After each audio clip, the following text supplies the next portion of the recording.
अस्सलाम वालेकुम। उम्मीद करता हूँ आप ठीक होंगे। यूनिट 3 के फंडामेंटल ऑफ रिसर्च के बारे में है, जिसमें हम problem, purpose, hypothesis, objective and question ये सारे डिस्कस करेंगे। ठीक है, तो सबसे पहले है रिसर्च प्रॉब्लम। रिसर्च प्रॉब्लम क्या है? A situation in need of a solution और improvement is termed as research problem. कोई ऐसा सिचुएशन जिसको सॉल्यूशन या इम्प्रूवमेंट रिक्वायर हो, उसको हम कहते हैं रिसर्च प्रॉब्लम। ठीक है, और इट इज अ डिफरेंस का मतलब difference between the way things are and the way they ought to be. मतलब ये डिफरेंस है कि चीज़ें किस तरह हैं और किस तरह होनी चाहिए। इसके बीच में जो डिफरेंस है, ये रिसर्च प्रॉब्लम है। Situation are some circumstance that requires a solution to be described, explained, or predicted. It is an unsatisfactory situation that wants you to confront. ये एक ऐसा सिचुएशन है कि मतलब जिस सिचुएशन को आगे एक्सप्लेन करने की ज़रूरत है, डिस्क्राइब करने की ज़रूरत है, प्रेडिक्ट करने की ज़रूरत है। ठीक है, और जिसका हमें सामना करने की ज़रूरत है। कन्फ्रंट मतलब सामना करने की ज़रूरत है। अच्छा, research problem is an area of concern where there is a gap in knowledge base needed for nursing. इसका मतलब एक गैप है कि मतलब लोग कहते हैं ना कि नर्सिंग के इस गैप पर रिसर्च नहीं हुई है, इस गैप पर रिसर्च नहीं हुई है। तो इस गैप का मतलब वो प्रॉब्लम होती है कि नर्सिंग के इस यहाँ पे एक प्रॉब्लम है, लेकिन इस प्रॉब्लम पे रिसर्च नहीं हुई है। अच्छा, a research problem is significant when it has the potential to generate or refine knowledge or influencing nursing practice is both. कहते हैं कि रिसर्च प्रॉब्लम सिग्निफिकेंट है बहुत ज़्यादा तब जब ये कोई न्यू नॉलेज जनरेट करता है या नॉलेज को इम्प्रूव करता है या नर्सिंग प्रैक्टिस को इन्फ्लुएंस करता है। ठीक है, research problem identification and selection. अब ये कह रहे हैं कि रिसर्च प्रॉब्लम आपने आइडेंटिफाई कैसे करना है या उसको सेलेक्ट कैसे करना है। ठीक है, तो identifying a research problem involves narrowing down a broad area of interest into a specific manageable question that can be investigated through research. कहते हैं कि सबसे पहले आपके जहन में एक ब्रॉड एरिया होता है। मतलब फॉर एग्जाम्पल आप कहते हैं मैं नर्सिंग में रिसर्च करना चाहता हूँ, तो ये एक ब्रॉड एरिया है। अब इस नर्सिंग में आप किस चीज़ पे रिसर्च करना चाहते हैं, तो वो इम्पोर्टेंट चीज़ है। ठीक है, वो आपने देखना है। तो इस सबसे पहले आपने नैरो डाउन करना है, मतलब उसको अपने आप को स्पेसिफिक करना है। अच्छा, this process often begins with identifying a general area of interest and then narrowing down into a form of research question. तो मतलब आपका इंटरेस्ट क्या है? आपका इंटरेस्ट है नर्सिंग, तो ये आपका एरिया ऑफ इंटरेस्ट हो गया, ये ब्रॉड एरिया है। लेकिन इसको आपने स्पेसिफिक करना है। अब नर्सिंग में बहुत सारी चीज़ें हैं, आप नर्सिंग में किस चीज़ पे रिसर्च करना चाहते हैं। ठीक है, इसके बाद है it's also crucial to consider factors like the researcher's knowledge, interest and the feasibility of the study. इसमें बहुत इंपॉर्टेंट चीज़ होती है कि मतलब रिसर्च प्रॉब्लम जब आप सेलेक्ट करते हैं ना, तो रिसर्चर अपने इंटरेस्ट को देखता है, फिजिबिलिटी का मतलब फॉर एग्जाम्पल आप मैं कहूँ कि मैं MSN पर रिसर्च करना चाहता हूँ, मैं खुद BSN का स्टूडेंट हूँ, मैं देखूंगा कि यार ये स्टडी मैं कर सकता हूँ कि नहीं, मैं तो खुद BSN का स्टूडेंट हूँ, तो ये स्टडी मेरे लिए फिजिबल ही नहीं है। ठीक है, फिजिबल का मतलब आप समझ गए कि मतलब काबिल अमल होना। ठीक है, identify a general area of interest. सबसे पहला स्टेप क्या है? एक अपने लिए एक एरिया ऑफ इंटरेस्ट आपने आइडेंटिफाई करना है कि आपका एरिया ऑफ इंटरेस्ट क्या है। ठीक है, start with a broad area that sparks your interest and aligns with your research goals. सबसे पहले आपने एक ब्रॉड एरिया सेलेक्ट करना है जो आपके इंटरेस्ट में हो। फॉर एग्जाम्पल आप में एक स्टूडेंट है, वो हर वक्त AI से खेलता रहता है। ठीक है, तो उसका एरिया ऑफ इंटरेस्ट क्या होगा? AI होगा। अब फिर AI में वो किस चीज़ पे करेगा, तो वो उसको नैरो डाउन करेगा। अच्छा, consider real world issues, practical problem और गैप्स इन एग्जिस्टिंग नॉलेज। आपने रियल वर्ल्ड एक्सपीरियंस प्रैक्टिस आपने देखा होगा कि यार फॉर एग्जाम्पल आपका एरिया इंटरेस्ट नर्सिंग है, तो आपने नर्सिंग में बहुत सारे प्रॉब्लम देखे होंगे जो खुद आपने फेस किए हैं। कि reflect on your own experiences, observation, expertise. तो मतलब आपने खुद जो प्रॉब्लम ऑब्जर्व किए हैं, जो आपने एक्सपीरियंस किए हैं, तो उन प्रॉब्लम्स को आपने नोट डाउन करना है, फिर उनमें से आपने एक स्पेसिफिक एक लेना है। ठीक है, तो सेकंड नंबर पॉइंट है नैरो डाउन द टॉपिक। ठीक है, आपने ब्रॉड एरिया ऑफ इंटरेस्ट अपना सेलेक्ट किया, अब उसको आपने नैरो डाउन करना है। ठीक है, once you have a broad area, explore it further by examining literature reviews, previous research and discussion with experts. For example आपने एक ब्रॉड एरिया सेलेक्ट किया। ठीक है, फॉर एग्जाम्पल आप कह रहे हैं कि नर्सिंग में आर्टिफिशियल इंटेलिजेंस नहीं है, ये एक प्रॉब्लम है, ये आपका एक ब्रॉड एरिया। तो आपने इस ब्रॉड एरिया पे रिसर्च करनी है, लिटरेचर रिव्यूज देखने हैं, प्रीवियस रिसर्चेस की देखने होंगे कि यार आप इस टॉपिक पे रिसर्चेस हैं कि नहीं, ठीक है। जब आप उसमें करते हैं look for specific question problem with that area that you want to address, अब उसमें फिर आप देख लें पिछले जो रिसर्चेज हुई हैं उनमें कोई चीज़ मिसिंग है और उनमें से फिर कुछ सिलेक्ट करें कि प्रॉपर क्या आप इसको एड्रेस करना चाहते हैं। Consider theoretical framework that can help explain the problem, आप अपने साथ थ्योरेटिकल फ्रेमवर्क भी अपने साथ बना लें कि मतलब मैं इस चीज़ को फॉलो करके इस तरह की सर्च करूँगा, ठीक हो गया। इसके बाद है फॉर्मुलेट रिसर्च क्वेश्चन।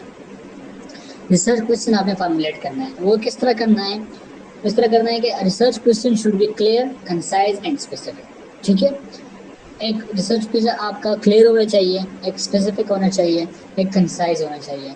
आपने इससे पहले कंसाइज का वर्ड 1000 दफ़ा सुना होगा, कि आज मैं आपको इसका सिंपल मतलब समझाता हूँ। कंसाइज का मतलब है टू द पॉइंट, ठीक है। हम अक्सर कहते हैं ना कि मुझे बात का बतंगर ना बनाओ, टू द पॉइंट बात करो, तो टू द पॉइंट बात करने का मतलब होता है कंसाइज, ठीक है। अच्छा, it should clearly identify the variables population and population. जो आप रिसर्च क्वेश्चन बनाते हैं ना, तो उस रिसर्च क्वेश्चन में वेरिएबल भी होना चाहिए, पॉपुलेशन भी होना चाहिए, पर्पस भी होना चाहिए, ठीक है। The question should be researchable and testable through empirical data collection. जो क्वेश्चन आप कर रहे हैं वो क्वेश्चन रिसर्चेबल भी होना चाहिए, वो टेस्टेबल भी होना चाहिए, और through empirical data collection. Empirical का मैंने आपको कल बताया था। एम्पिरिकल का मतलब होता है डायरेक्टली, जिसको आप डायरेक्टली ऑब्जर्व कर सकते हैं, डायरेक्टली उसको अप्रोच कर सकते हैं, ठीक है। इवैल्यूएट द प्रॉब्लम, इसके बाद है इवैल्यूएट द प्रॉब्लम। प्रॉब्लम को आपने इवैल्यूएट करना, consider factors like feasibility, relevance and ethical implications. आप इधर देखना है क्या ये प्रॉब्लम तो मैंने सिलेक्ट किया, अब ये प्रॉब्लम ठीक है कि नहीं, मतलब ये रिलेवेंट है कि नहीं, ये इसका एथिकल, मुझे एथिकल कंसिडरेशन के गाइडलाइंस के थ्रू इसकी इजाज़त मिलती है कि नहीं, और ये फिजिबल है कि नहीं। फिजिबल का मतलब मैंने आपको बताया, ये काबिल अमल है कि नहीं, ठीक है, मैं इसको कर सकता हूँ कि नहीं। अच्छा, ensure that the problem is significant, not a duplicate of existing research, and that you have the resources and time to conduct the study। आपने देखना है कि जो प्रॉब्लम है वो सिग्निफिकेंट होना चाहिए, ना हो कि मतलब वो दूसरा रिसर्च उसी प्रॉब्लम पे किया बस आप उसको दोबारा रिवाइज कर रहे हैं, नहीं। रिवाइज करने के अपने तरीके होते हैं, वो इस तरह नहीं होता है, ठीक है। अच्छा, फिर है रिव्यू एंड रिफाइन। रिफाइन का मतलब क्या होता है, seek feedback from peers, mentors and experts to refine your research question and problem statement। Refine का मतलब ये होता है कि उसको थोड़ा सा पॉलिश वगैरह करें, उसको थोड़ा और साफ करें, उसको बारीकी से जांच ले कि इसमें कोई मसला तो नहीं है, ठीक है। तो इसके लिए आपने एक्सपर्ट के पास जाना होगा, अपने पीयर्स के पास जाना होगा, उसके साथ डिस्कस करके फिर आपका रिसर्च प्रॉब्लम और रिसर्च क्वेश्चन वो रिफाइन करेंगे, ठीक है। Make sure that the problem is well defined and the research question is clearly stated. मतलब ये यकीनी बनाए कि जो रिसर्च प्रॉब्लम है वो वेल डिफाइंड हो और जो रिसर्च क्वेश्चन है वो क्लियरली स्टेटेड हो, ठीक है। और इस एक एग्जांपल लेते हैं, ये एग्जांपल इसमें ये दिया गया है। फॉर एग्जांपल, अगर आप नर्सिंग एजुकेशन आपका बर्ड एरिया, आप इसमें इंटरेस्ट है, ठीक है। अब आप इन्हें इसको नैरो डाउन करना है। अगर आपने इसमें देखना है कि यार nursing, how does the use of technology in the classroom impact nursing student engagement in Peshawar। अब इन्होंने इनको नैरो डाउन किया है। नर्सिंग तो बहुत बड़ी फील्ड है, तो नर्सिंग पाकिस्तान भी बहुत बड़ी फील्ड है, फिर टेक्नोलॉजी भी बहुत बड़ी फील्ड है, लेकिन उस पर नैरो डाउन किया है इसने। अच्छा, दिस क्वेश्चन स्पेसिफिक भी है, रिसर्चेबल भी है और relevant to the area of education भी है, ठीक है। इसके बाद है रिसर्च पर्पस। रिसर्च पर्पस मतलब रिसर्च मकसद, इसका मकसद क्या है रिसर्च का। तो the purpose of research is to expand knowledge, explore ideas and address research questions through the systemic collection analysis of data. Simple is that कि रिसर्च का पर्पस है नॉलेज को एक्सपेंड करना, आइडियाज को एक्सप्लोर करना और रिसर्च क्वेश्चन को address करना डेटा के एनालिसिस के through. It's essentially a process of investigation designed to discover, test, and develop new knowledge or understanding of. अच्छा, research can be used to explore, describe, explain, and predict phenomena। Research इसलिए use होता है कि explore करे, describe करे, explain करे या predict करे कोई सिचुएशन, ठीक है। And it often leads to development of new theories, concept and solution. इसके रिसर्च में क्या बनता है, थ्योरीज बनते हैं, कंसेप्ट बनते हैं, सोल्यूशन बनते हैं, ठीक है। Research purpose statement, a concise clear statement of the specific aim or goal of the study. जो रिसर्च प्रॉब्लम का पर्पस का स्टेटमेंट होता है वो कंसाइज होना चाहिए, क्लियर स्टेटमेंट होना चाहिए, ठीक है। is generated from the problem and identify the specific goals and objectives of the study। ये प्रॉब्लम स्टेटमेंट से बनता है, उससे जनरेट होता है और इसमें से हम अपने ऑब्जेक्टिव्स या जो गोल्स हैं हमारे स्टडी के वो डिस्क्राइब करते हैं कि मतलब हमारी रिसर्च का ये गोल है, ये मकसद है। The purpose also include the variable population and study of study. Purpose में ये भी होता है कि आप वेरिएबल पॉपुलेशन सेटिंग में इसमें एक्सप्लेन करें। A clearly stated research purpose can capture the essence of a study in a single sentence and is essential to direct the remaining step of the research process। जब आप research purpose का statement सही से बनाते हैं ना, ठीक से लिखते हैं तो वो एक ही स्टेटमेंट जो है वो रिसर्च का बहुत इंपॉर्टेंट पार्ट होता है और वो आपको प्रॉपर एक्सप्लेनेशन दे देता है और जो रीडर होता है वो समझ जाता है कि आपके रिसर्च का क्या मकसद है, आप रिसर्च क्यों करना चाहते हैं। ठीक हो गया। Research hypothesis. Hypothesis is a formal statement of expected relationship among variable. Hypothesis का असली मतलब होता है कि मतलब हम अंदाज़ा लगाते हैं, ठीक है, हम अपने अंदाजे के मुताबिक एक बात करते हैं कि यार मेरा अंदाज़ा है कि ये मेडिसिन जो है ये ब्लड प्रेशर लो करता है, ये अब हमारा हाइपोथेसिस है, ठीक है, तो इसको हाइपोथेसिस कहते हैं। तो ये एक्सपेक्टेड रिलेशनशिप अमंग वेरिएबल, ये वेरिएबल के दरमियान रिलेशनशिप को एक्सपेक्ट करता है। अब इसमें क्या रिलेशन है, तो इसमें ये भी रिलेशन है। आपको कहा ना कि ये ड्रग ब्लड प्रेशर को लो करता है, तो ये जो ब्लड प्रेशर है ये भी एक वेरिएबल है और जो ड्रग है ये भी वेरिएबल है, तो इन दोनों के दरमियान ये जो रिलेशनशिप है इसको हम देखता है, ठीक है। Hypothesis is predictive tentative statement among variables. मैंने आपको टेंटेटिव और प्रेडिक्टिव का मतलब समझा दिया है। Hypothesis is tentative statement, tentative मतलब जो है वो अंदाजा करना होता है। About the relationship between two or more variables that can be tested, it is a specific testable prediction that researchers make before conducting an experiment or study based on existing knowledge or theories।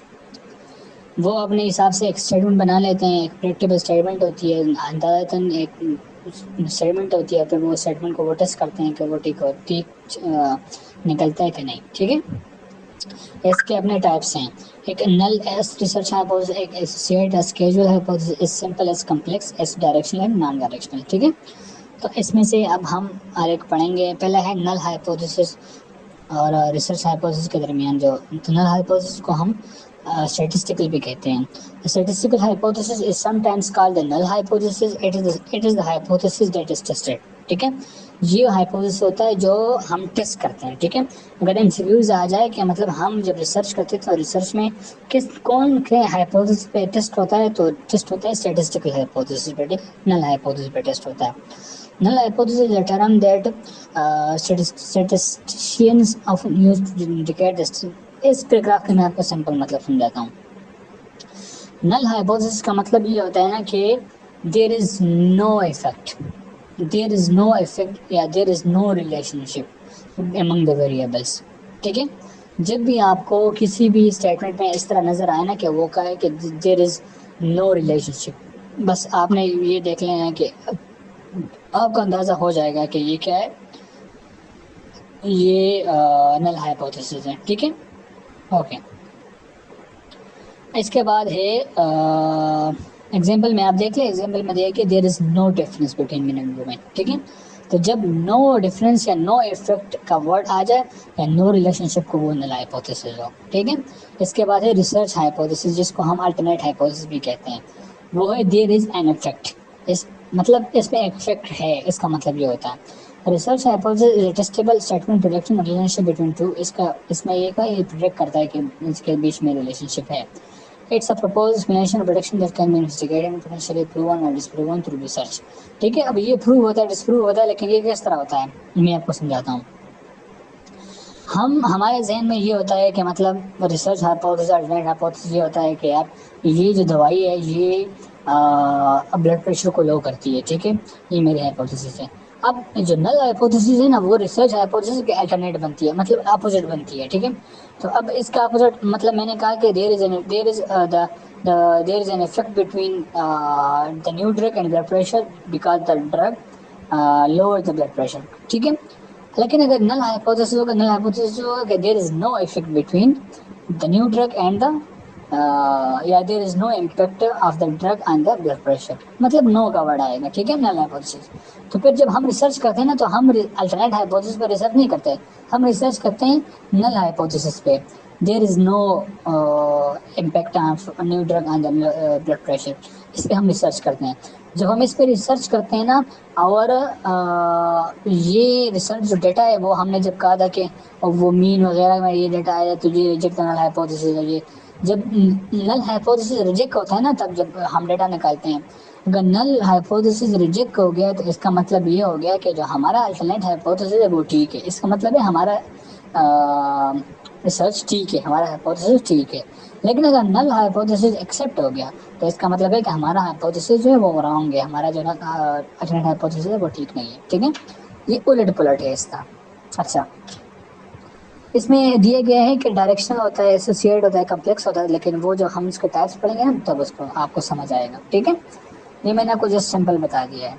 इसके बाद है associate and causal hypothesis. तो associate hypothesis किसे कहते हैं? Identify association और correlation between X and Y. ये दो वेरिएबल्स के दरमियान क्या करता है? एसोसिएशन और कोरिलेशन आइडेंटिफाई करता है।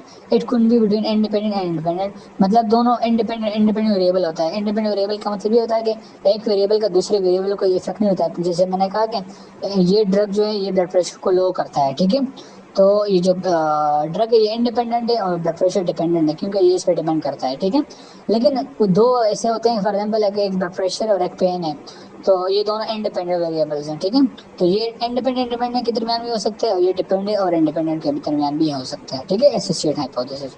और मज़ीद एसोसिएट हाइपोथेसिस, एसोसिएट हाइपोथेसिस को हम कोरिलेशन हाइपोथेसिस भी कहते हैं।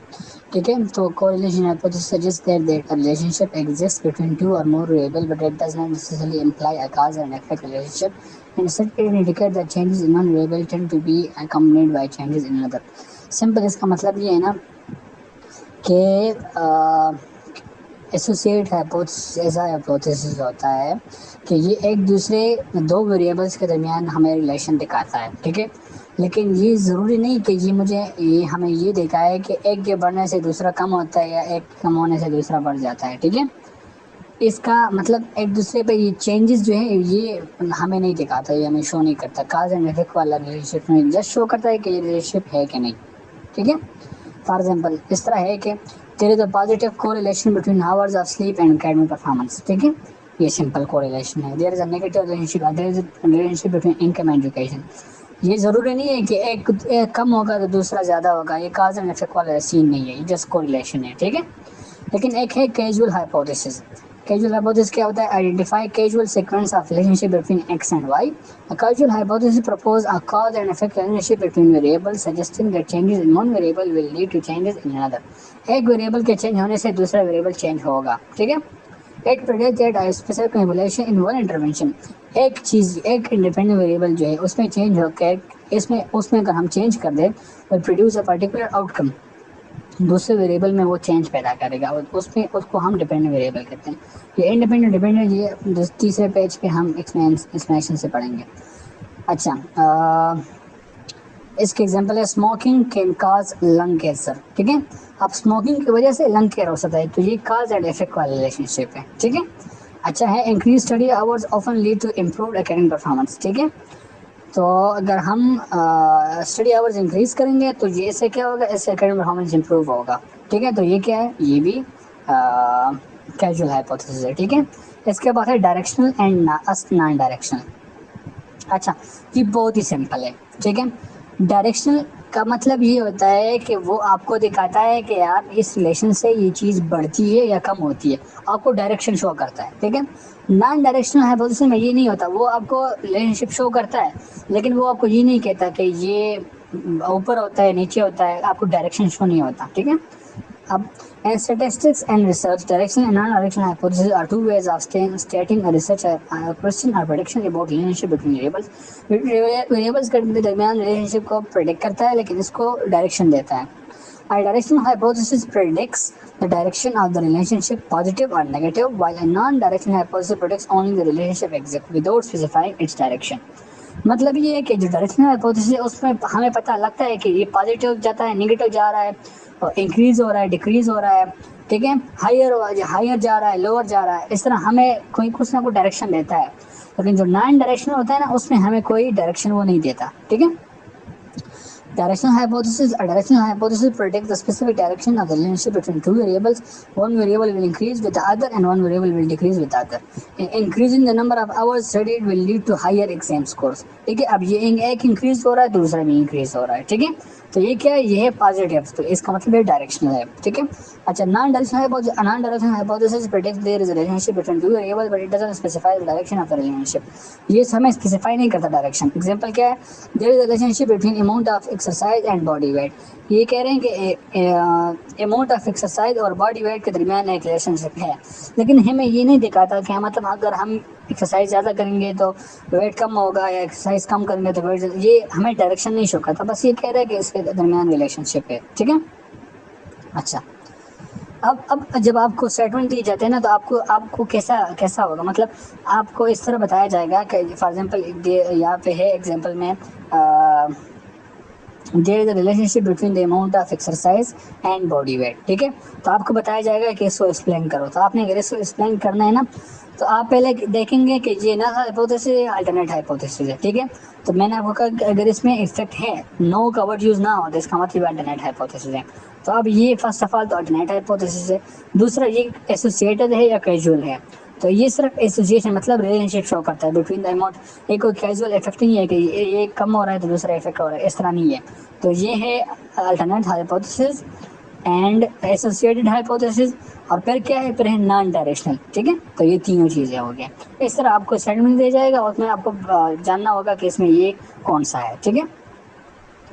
Characteristics of good hypothesis statement of casual relationship. Casual relationship में जो है कैरेक्टरिस्टिक क्या है, कह रहे हैं कि clause 1 states simple and the first position of the dependent class, class 2 states the direction of।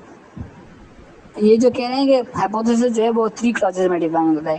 पहले क्लास में ये होता है कि वो इंडिपेंडेंट वेरिएबल का फर्स्ट पोजीशन हमें शो करता है, कि मतलब पहले हम बताता है कि ये चीज़ जो है ये इफेक्ट कर रहा है दूसरे को, ठीक है। दूसरा क्लॉज क्या है, state the direction of the dependent variable, हमें डिपेंडेंट वेरिएबल के डायरेक्शन को शो करता है। For example independent variable smoking है, तो ये अगर हम ज़्यादा करें तो जो डिपेंडेंट वेरिएबल है लंग कैंसर, ये ज़्यादा हो रहा है, तो इस डिपेंडेंट वेरिएबल लंग कैंसर का हमें डायरेक्शन शो करता है कि ये ज़्यादा हो रहा है या कम हो रहा है, ठीक हो गया। तो अब इसमें से हम हाइपोथेसिस का स्ट्रक्चर देखेंगे, ठीक है। और स्ट्रक्चर में इतने कंपोनेंट्स हैं, वो है सबसे पहले है वेरिएबल। तो वेरिएबल में से hypothesis involve at least 2 variable that are being studied. एक हाइपोथेसिस में एटलीस्ट 2 वेरिएबल्स होने चाहिए, ठीक है, ये इसका कंपोनेंट है। अच्छा, इसके बाद है relationship. It proposes a relationship और connection between the variables which could be cause and effect relationship और कोरिलेशन। एक जो हाइपोथेसिस है उसमें रिलेशनशिप होना चाहिए, चाहे वो कोरिलेशन हो या चाहे वो कॉज एंड इफेक्ट हो। कोरिलेशन का मतलब चाहे वो एसोसिएटेड रिसर्च हो, इससे पहले जो हमने पढ़ा था, ठीक है। अच्छा, specific group, the hypothesis should specify the group being study, कौन सा ग्रुप स्टडी हो रहा है वो स्पेसिफाई होना चाहिए। प्रेडिक्टेड आउटकम, प्रेडिक्टेड आउटकम मतलब ये है कि वो हम यहाँ पे किस तरह बनान करेंगे, जब हम कहते हैं ना हाइपोथेसिस में कि there is a positive difference between the और the this drug will lower the blood pressure, तो ये जो लोअर करना ही हमारा आउटकम है, ठीक है। तो इस तरह हम वो भी शामिल करेंगे। Testability, a hypothesis should be testable and falsifiable, meaning it can be proven right or wrong। मतलब ये है कि वो जो हाइपोथेसिस है वो प्रूव हो सकता हो कि ये राइट भी हो सकता है, ये रॉन्ग भी हो सकता है, ठीक है, ऑब्जर्वेशन के थ्रू या एक्सपेरिमेंटेशन के थ्रू। अच्छा, अब इसके बाद है रिसर्च ऑब्जेक्टिव, ठीक है। तो रिसर्च ऑब्जेक्टिव क्या है, research objective is a clear concise मतलब टू द पॉइंट। ये मैं बार बार इसलिए कर रहा हूँ क्योंकि आपको ये चीज़ माइंड में स्टक हो जाए। कंसाइज का मतलब है टू द पॉइंट। डिक्लेरेटिव का मतलब एसर्टिव, पॉजिटिव, जो बस सिंपल ही एक बात बताता है, उसमें कोई क्वेश्चन वगैरह नहीं होता, ठीक है। That is expressed in present tense, ये बहुत लाजमी है एमसीक्यूज के लिए, ये प्रेजेंट टेंस में होगा, ठीक है। अच्छा, declarative statements that identify specific इनकम्प्लीट्स the researcher hopes to achieve. ये रिसर्च ऑब्जेक्टिव्स में वो स्टेटमेंट होते हैं जिस स्टेटमेंट में रिसर्चर बयान करता है कि मैं ये गोल अचीव करना चाहता हूँ, ठीक है। Sometimes the purpose of objective is identifying relationship among variables or to determine differences between two groups regarding selected variables। अगर उनमें से कोई रिलेशनशिप है तो रिलेशनशिप को एक्सप्लेन करता है, अगर कोरिलेशन है तो कोरिलेशन को एक्सप्लेन करता है। अच्छा, ऑब्जेक्टिव का स्ट्रक्चर क्या होना चाहिए, तो जब भी आप ऑब्जेक्टिव्स लिखते हैं ना, तो आपने इस तरह करना है कि आपने पहले ये लिखना होगा कि the objectives of this study are, ठीक हो गया। The objectives of this study are, ये आपने लिख दिया। इसके बाद मैंने इससे पहले आपको कहा था कि जब आप ऑब्जेक्टिव्स लिखते हैं ना तो उनमें हम इन्फिनेटिव वर्ब यूज़ करते हैं। वो इन्फिनेटिव का जो टू होता है ना, इन्फिनेटिव वर्ब से कहते हैं कि जिस वर्ब से पहले टू हो, तो वो टू हम यहाँ पे लिखते हैं, ठीक है। तो यहाँ पे टू लिख दिया और फिर हमने लगाया कोलोन। ये टू कोलोन बहुत इंपॉर्टेंट है, ठीक है। और जब भी आप ऑब्जेक्टिव्स लिखते हैं तो ऐसा नहीं होगा कि मतलब आपने ऑब्जेक्टिव्स का हेडिंग दिया और डायरेक्टली ऑब्जेक्टिव्स लिखे, नहीं, ये लाइन आपने ज़रूर लिखना है। अगर एक ऑब्जेक्टिव है तो फिर आपने लिखना है the objective of the study is to. अगर दो तीन ऑब्जेक्टिव्स हैं तो फिर आपने लिखते हैं the objectives of the study are to और फिर कॉलम, ठीक हो गया। फिर ये ऑब्जेक्टिव्स दिए गए हैं। Note in the above stated example there is an introductory statement. इसको इंट्रोडक्टरी स्टेटमेंट कहते हैं, ठीक है। The objectives of the study is to, इसको एंडिंग विद टू, ये टू के साथ एंड होता है। And the colon and notice that each objective starts with a verb. और फिर मैंने आपको कहा था कि ऑब्जेक्टिव्स हमेशा एक्शन वर्ब से स्टार्ट होते हैं, ठीक है। तो ये ऑब्जेक्टिव्स देखो, कंपेयर, अंडरस्टैंड, आइडेंटिफाई। जब भी आप ऑब्जेक्टिव्स लिखते हैं तो वो एक्शन वर्ब से स्टार्ट होते हैं, ठीक है। जिस तरह explore, explain, discuss, define, evaluate, compare, understand, identify, ठीक है, इस तरह। तो ये आपने याद कर लिया। ऑब्जेक्टिव्स का स्ट्रक्चर ये है कि आपने पहले इंट्रोडक्टरी स्टेटमेंट देना है, उसमें आपने टू और कोलोन लगाना है और फिर जो ऑब्जेक्टिव्स हैं वो आपने एक्शन वर्ब से स्टार्ट करने हैं, ठीक है। अच्छा, objective should be smart. Smart, S मतलब सिंपल, एम मतलब मीनिंगफुल या मेजरेबल मतलब कि वो मेजर हो सके, ए मतलब एक्शनेबल या अचीवेबल, आर मतलब रेलेवेंट या रिलायबल, और टी मतलब टाइमली और टाइम बाउंड, ठीक है। Research objectives are specific, measurable, achievable, relevant, and time-bound. Goal that outline what a research objective project intends to achieve. ठीक है? They provide direction for the study, focusing the research and ensuring it aligns with the broader research aim. ये जो objectives होते हैं ये हमें बताते हैं कि रिसर्चर है वो क्या अचीव करना चाहता है और उसके क्या गोल्स हैं, ठीक है। Clear objectives can help in identifying the scope of the research, the methods to be used, and the expected outcome. अगर आपने क्लियर ऑब्जेक्टिव्स लिखे हैं ना तो उस ऑब्जेक्टिव्स में सब कुछ होता है। उसमें ये भी होता है कि रिसर्चर क्या करना चाहता है, किस तरह प्रूव करना चाहता है, कौन सी वेरिएबल को प्रूव करना चाहता है और कौन से रिलेशनशिप को चेक करना चाहता है, ठीक हो गया।